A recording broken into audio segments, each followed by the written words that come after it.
Sa likod nga na magagandang nangyari din sa amin ngayong araw, ay hindi pa rin talaga mawawala minsan yung palpak na mangyayari. Kagaya na lang ng ganito. Pangalawang iskinita na to na pinasukan namin at medyo naliligaw kami. Mahanap din natin yan. Mali na naman pala to sa pangatlong pagkakataon. Bili niya yung parang mga kagaya ng ginagamit ko. Mga tatak niya naa. Ganyan. Alam mo ba yung naa?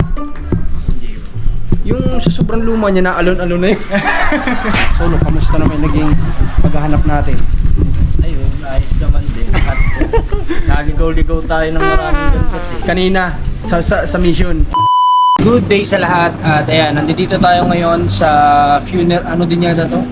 Parang funeral o funeral nga. So nandito ako ngayon para magpagawa kay mama ng kanyang lapida. Kasi wala pang lapida yon. So uuwi kami ng 27. Kasi nga, although alam ko naman na si mama ay wala na siyang, hindi siya na dapat nag-ano ng 40 days. Pero syempre, gusto din naman nila tita na since Catholic, matagal daw si mama sa Catholic is, gusto rin naman nila mapadasalan, ganyan. So, uuwi kami at gusto ko, pag uwi ko, dala ko na to para diretso may kabit kasi hindi kami pwede magtagal din doon. Almost mga 2 days enough. 2 days or 3 days is enough. So, ngayon mamimili tayo dito, ayan, na pwede nating ipalagay. So ang ganda nung nakita namin dito, ngayon lang ako nakakita ng ganun na lapid Pamimili lang ako kung ano yung mga papalagay natin na sulat. Pero hindi ganito yung lapid niya guys. Unique, legit, ang ganda niya. So hanap muna tayo. Yan. So before kami mag mission ngayon, sabi ko, papagawa muna tayo kasi ilang days na lang. 20 ano na ngayon. Anong date ngayon, Jem? 22 na? 22, so 5 days na lang. Kailangan madala. Mga ilang araw to, ma'am? Kailangan ko sa magagawa para... Okay, sige. Salamat. Ayan o, dito tayo. Pili lang tayo, tapos tatawag muna nila kung ilang days to magagawa. Kasi 5 days lang dapat madala natin. So computerized, pakita ko sa inyo dito sa labas muna. Pakita ko sa inyo guys. Ang ganda talaga. Ayan o, ganyan o. O, diba computerized? Ngayon ako nakakita ng ganito. Ganda niya guys. Laser daw yan, laser. Ang ginagamit. So yung ganito, ano naman na, kumbaga usual na. So ito, bago sa paningin ko to. So, papagawa tayo niyan. Papagawa tayo. Kailangan daw na 2 to 3 weeks ang pinaka... Sa totoo lang, hanggang ngayon, hindi ko pa rin talaga lubos maisip na darating ako ng maaga sa ganitong sitwasyon na magpapagawa ako ng ganito para sa mahal kong ina. So guys, ito kasi yung gusto ko talaga. Kaso nga lang daw 2 to 3 weeks. So hindi kami aabot ng 27. Siguro makikiusap na lang din ako kay tita na antayin ko na to bago kami umuwi. Makikiusap na lang siguro ako, no, para nang sa ganun madala ko ito pag uwi para kay mama. Kasi ito gusto ko naman kasi yung kakaiba naman para sa kanya. Ito talaga the best sa nakita ko. So ito mahirap pala to. Siguro dinodrawing talaga ng artist to, nililaser ng artist Siguro manumanong laser Kasi matagal daw para makuha yung mismong niya. Hindi siya computer or something machine na gumagawa. So manumano siguro talaga yan. So tara, magpag-usap tayo dito. Tanungin natin kung kaya ng 2 weeks, go na natin. Pero kung susobra pa masyado matagal, siguro di ko alam. Bahala na. At habang nag-iisip-isip nga ako ng mga oras na ito ay merong lumapit sa amin na si nanay at gusto nga niya daw na magpa-picture. Isa itong karangalan para sa akin. Alright guys, so ayan, picture pa kami doon ni nanay. At tatanungin muna natin si Commander siguro kung ano magiging decision. Kung uuwi ba kami ng 27 or antay na lang namin to 2 to 3 weeks talaga. Hindi daw niya may papangako ng 2 weeks kasi nga medyo mahirap daw talaga gawin yun. Ayaw niyang masira sa tao. So tama naman, quantity hindi quality, diba? Ganun talaga dapat sa trabaho, lalo na kapag related sa art. Kailangan is quality talaga, hindi quantity. Okay, so tawagan ko maya si Commander, tanungin natin kung papayag siya. Para kasi hindi lang na ako yung nagdidesisyon dito dalawa kami, diba? Paras kaming anak ni mama. So dalawa kami dapat magde-decide dito. Okay, so ayun, nandito na pala si Luke tsaka si JM. Saan kayo galing? Akala mo di magkakasama Alright, so punta kami ngayon ng Batangas City at saka ng Rosario. So samahan nyo muna kami sa magiging mission namin. Mamaya babalik tayo dyan. Paalala nyo sa akin, ha? Sige. Paalala nyo na tayo babalik sa funeral para magpagawa nga ng lapid. Kakaiba no? Ngayon lang ako nakita nun. Siguro na ano yun, meron yan sa mga, alam mo yun, like yung mga sikat na vlogger na pumanaw, sila ano ba yun? Kadeta ba yun? O kaya sila Dolphy, mga ganon, di ba? Siguro yung mga ganon, ano na, normal na sa kanila. Pero sa kagaya naming simpleng tao lang, ngayon lang kami nakakita talaga ng ganon. At ang ganda, no? Medyo pricey, pero at least pulido. Tsaka mabigyan mo man lang ng konting effort yung ano mo, di ba? Yung mahal mo sa buhay na pumanaw. O, yun, sige, kita ka lang tayo mamaya. Guys, daan muna tayo dito sa Walter. Bibili tayo ng mga pwede nating maibigay sa pupuntahan natin ngayong araw. Okay. Ay, lock nyo yung ano? Lock nyo yung pinto. Diyan, pindutin nyo. Hindi kasi sumasabayan. Sige. Ayan. So, ito pa rin ginagamit namin ngayon guys. Iba na kahit na talagang may sakit talaga siya ngayon. Pinaayos namin siya nung last time, di ba nakita nyo naman. Kaso nga lang, nung maayos, may iba na naman problema eh. Kaya, ayun, pero siya pa rin yung gamit namin ngayon. Kahit na may problem talaga. Pero pag may time, dadali ulit natin siya dun sa pagawaan. Yari ka niya. Anong nangyari? Nasipa ako. Tanggal ah. Kuha tayo ng paborito. Ting malunggay. Alright, kuha tayo. Tapos sabayan mo ng kape. Ay! Eto, kape oh. Dito. Sa kabila. Ikaw? Dito mo na dito, baka... Ano sa'yo? Ano? Sa! Pati.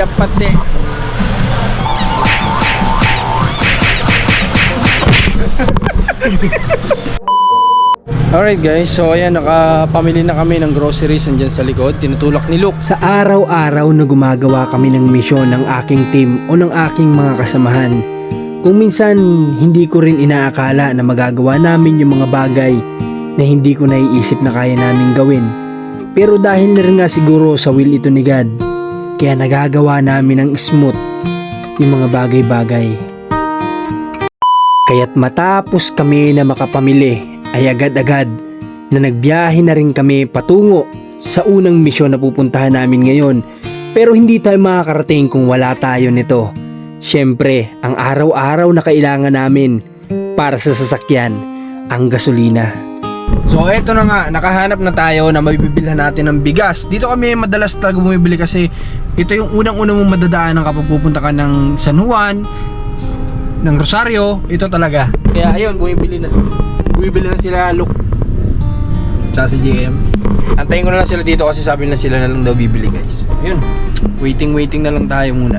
At matapos din naming mamili, ay dumiretso na kaagad kami sa unang pamilya na tutulungan namin ngayong araw. At matapos din namin na makapag-vlog dito, ay meron na namang tao na tinawag kami at meron daw kaming pupuntahan. So, may pupuntahan kami dito. Si nanay kasi nag-antay dito sa labas. So, magpa-picture daw si tatay. Ba't ano po ba si tatay? Bedridden? Hindi naman nakakalakad. Nakakalakad naman. Na-stroke lang siya. So, gusto daw sana pa nilang dalahin doon. Pero sabi ko, tara punta tayo. Puntahan natin. Alin po ang bahay nyo? Ayan. Okay. Ang dami yung manok. Sa inyo yan? Doon sa aking anak. Okay. May alaga siyang manok. Masama natin sila Luke, sila GM dyan sa likod. Opo, walang problema. Maliit na bagay po yung request ni tatay, magpapicture lang. Ako, yung diba? episode ni niya, ayun, alam lahat noon. Alam lahat. Tsaka, ay ayaw, maglakad na lang daw. Okay lang, malapit lang naman eh. Oh, si Luke nang bahala. Papicture na si tatay daw sa'yo, Luke. Oh, sige, okay. Tara. Punta na si tatay. Dito na tayo. Ito yung bahay daw ni nanay. Nandiyan si tatay. Magno ang pangalan. Ano po pangalan niya ay? Ano niya? Ano pangalan niya? Magno? Ikaw naman po, ano pong pangalan niyo? Unina, kami nakapagpapicture. Okay, no nakaraan. Si tatay. O sige. Magkukuha, si Tatay Duro. Hindi nalabas. Yung bulag. Sino po? Wala po ang matay kada sa amin din. Si tatay Romnick. Si Rendick, Dictor Rosales. Nakakaawa yun. May nakakaawa. Bukulong bukod. Dali niyo yung payong. Ikuha niyo kay Tere. Wag na, okay lang. Wag na po. Sige, salamat. Sige. So, tara, pinagkape pa kami nila nanay. Maraming salamat. At ayun, syempre na-appreciate nila yung nagagawa natin. Isipin nyo, napakatagal na pala ni tatay na viewers natin. Siya ay na-stroke. Sabi ko nga, napakaswerte niya na siya ay na-survive. Kasi alam nyo naman nangyari, diba kay mama? First attempt pa lang, wala na. Di na niya nakayanan. So si tatay, pangalawang stroke na niya, nakayanan niya. Hanggang ngayon, nandiyan, nakakalakad-lakad na. Kaya maganda yung kumbaga kahit paano maganda yung si tatay nakaka-recover na sa pinagdaanan niya, di ba? So ayun, maswerte lahat ng mga na-stroke na nakasurvive, hindi nyo pa oras, binibigyan pa kayo siguro ng mission ni God, di ba? Kaya pag nakalakad tayo, huwag natin sayangin, di ba? Yung mga stroke survivor dyan, once na makalakad tayo, mabigyan pa tayo ng chance, huwag nyo sayangin. Hanap tayo ng, alam mo yun, hanapin natin yung mission natin dito sa lupa. Kasi kaya kayo binigyan pa rin ng pagkakataon kasi may mission pa kayo, di ba? So takbo na. Punta pa kami ng Batangas City, guys. Muulan. Dapat pala pinasok natin sa sasakyan, Nakainom ka lang ng kape, ba na yung takbo mo, ha? So pinagtibla kami ng kape, di nila alam pabor, di ba? Kasi wala, na-addict na talaga rin ako sa kape. Mga kasama ko dito, addict sa kape. Damay-damay na.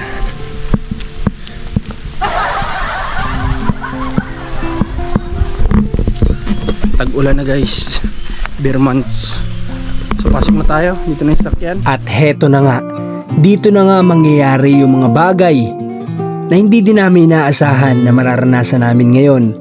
Dahil nga pagkatapos namin sa unang vlog ay pumunta kami sa bayan ng Batangas City. Ngunit ganito ang nangyari. Alright, guys, so andito na kami sa Batangas City. Kaso nga lang, pangalawang iskinita na to na pinasukan namin at medyo naliligaw kami. Buklod. Unlad, ano yun?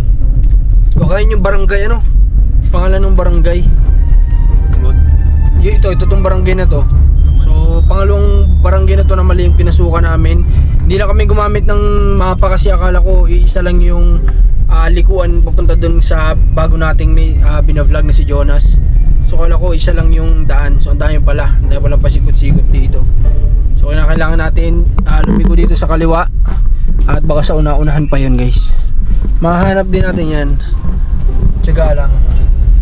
Pero ito, matanda ako, may dinaanan talaga tayo nito yung sira pa na inaayos pa lang na kalsada. Di ba?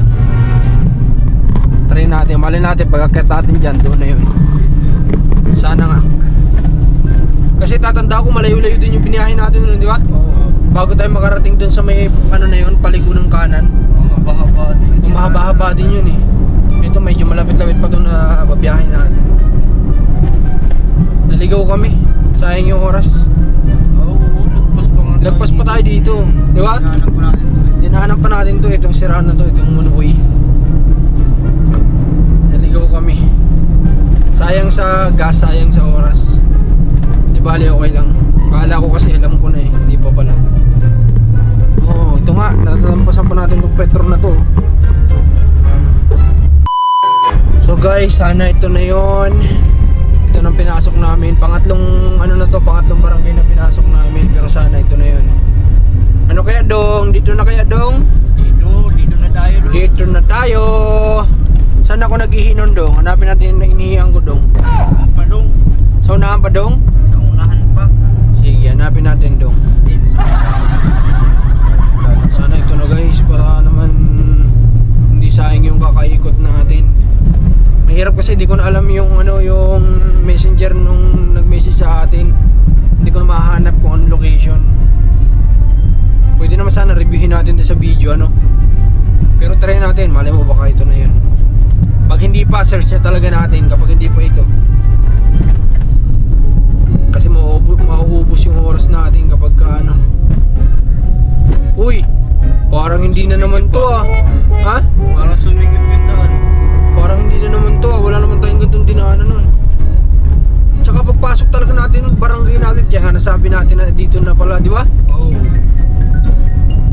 Parang saglit lang tayo, hindi na tayo naghahabak. Oo, hindi tayo humaba ng ano, nakita na kagad natin yung pangalan ng barangay.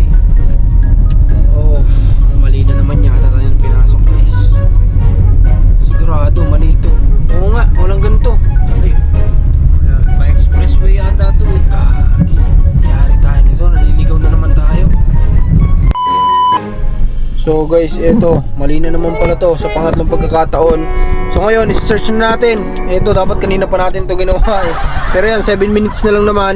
So sa unahan pa nga talaga, malayo-layo pa. So tama nga kami kanina na medyo malayo yung biyahe namin nung bago dumating doon sa pinakang highway. So tara, gahihin na natin to. At sigurado na to, imposibleng maligaw pa tayo nito. Grabe. Nakailang ano tayo, nakailang barangay tayo ah. Sino ba kasi nagsabing pumasok tayo dun? Yeah. Si Luke yata eh. Turuan. Hindi ako talaga guys, mali talaga ako. Lahat ng tatlong pinasukan ako may desisyon. Di ba?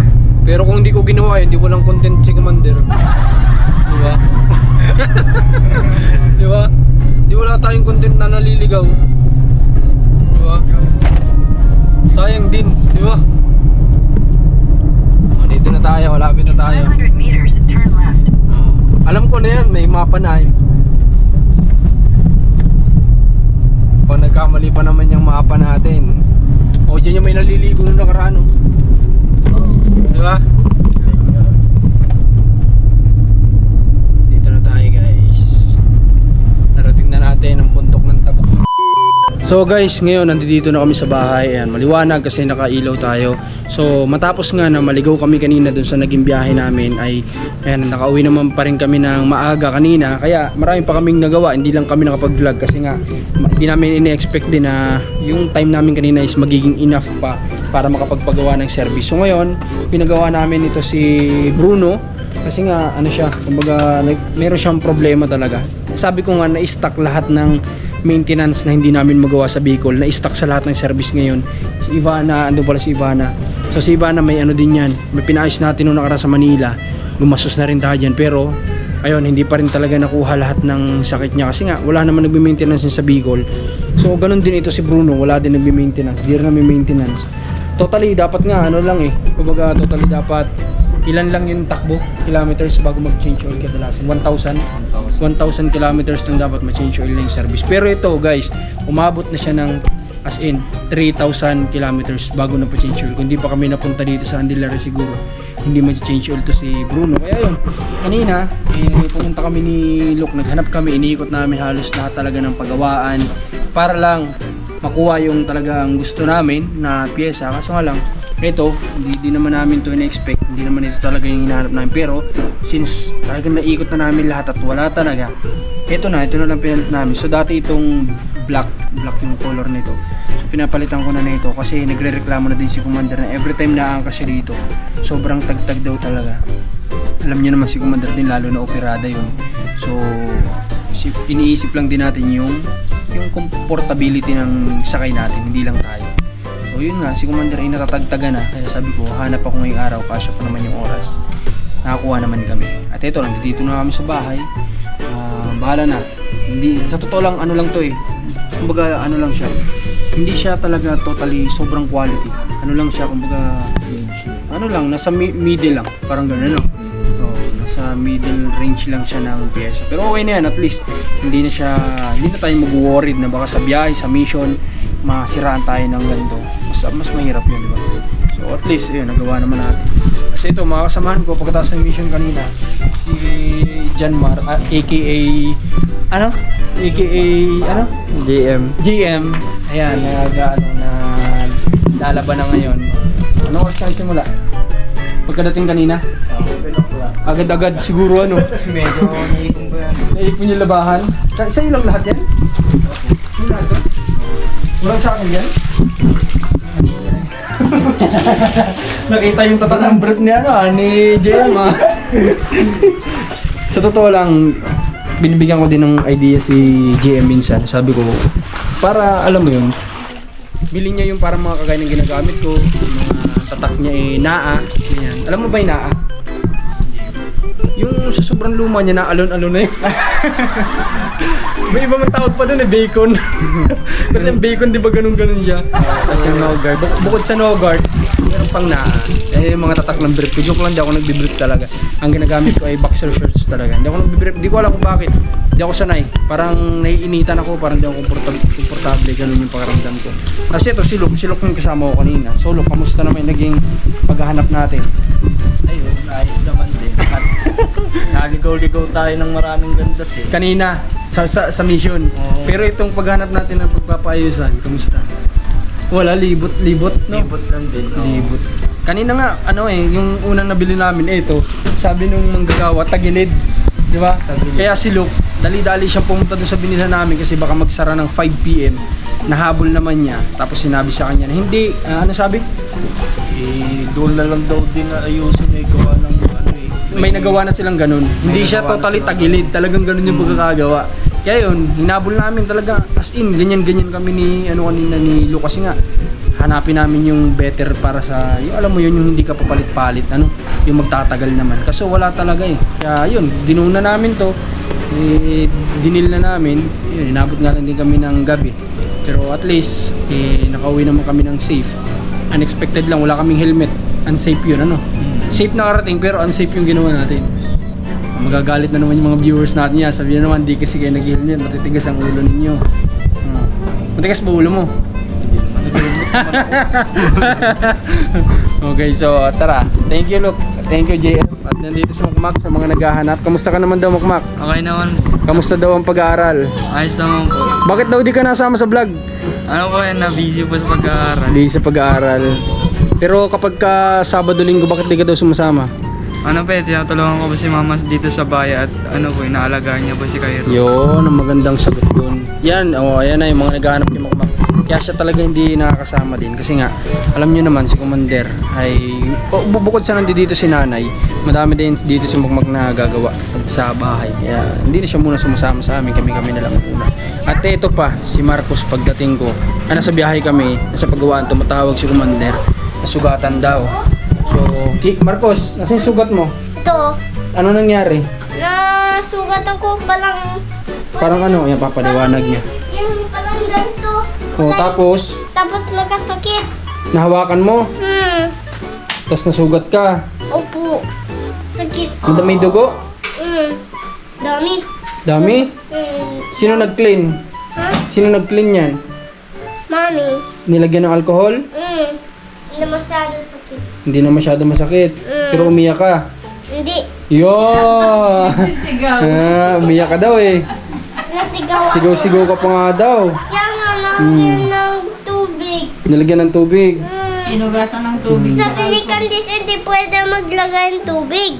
Bakit daw? Sabi niya, sakit yun. Mabig yung sugat ko, madami. Dadami daw. Dito. Kaya hindi niya sa'yo pinuhugasan. Pero pag may sugat ka, dapat hugasan mo para maging clean. Ngayon alam mo na. Tapos magkalabas yung Alin ang lalabas? ito yung dugo. Yung blood. Yung blood. Kasi nga, makulit ka, malikot ka. Tapos sinasabihan niya pa daw yung mga kasama niya dito na huwag magsumbong sa akin, huwag sasabihin daw sa akin. Kasi alam niya magagalit ka. Oo. Ganyan yan lagi. Pag may nagawa, nasugatan, huwag sabihin kay mami. Pero kay daddy, okay lang, ano? Opo. Oo. Si mami, kanina Bakit ayaw mo ipaalam kay mami lagi? Bakit? kasi masakit sa... Kasi gagalitan ka. Hindi, ako kasi ang mag-clean. Ayaw niya. Ito So ito yung pinalitan pala namin guys. Yan yung stock niya. Tinan nyo naman kung gaano ka... Ito yung Ano na stock. siya. Kinuha ko pa rin. Kasi syempre, At ito yung Bruno na para may proof tayo kay Commander na sira na talaga siya. Kailangan na talagang palitan.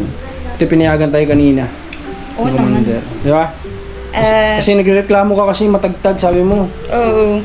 Kaya sabi Sakit ko, sa likod, sakit sa likod. Totoo, di ba?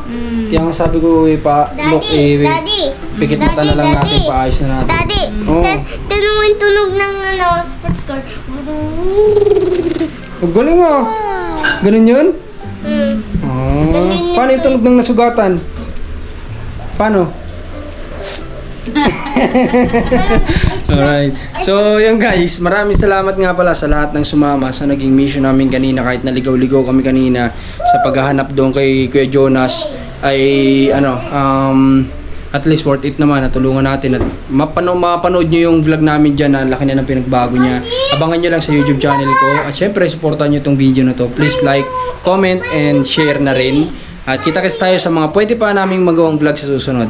Maraming salamat po. God bless po sa inyo lahat.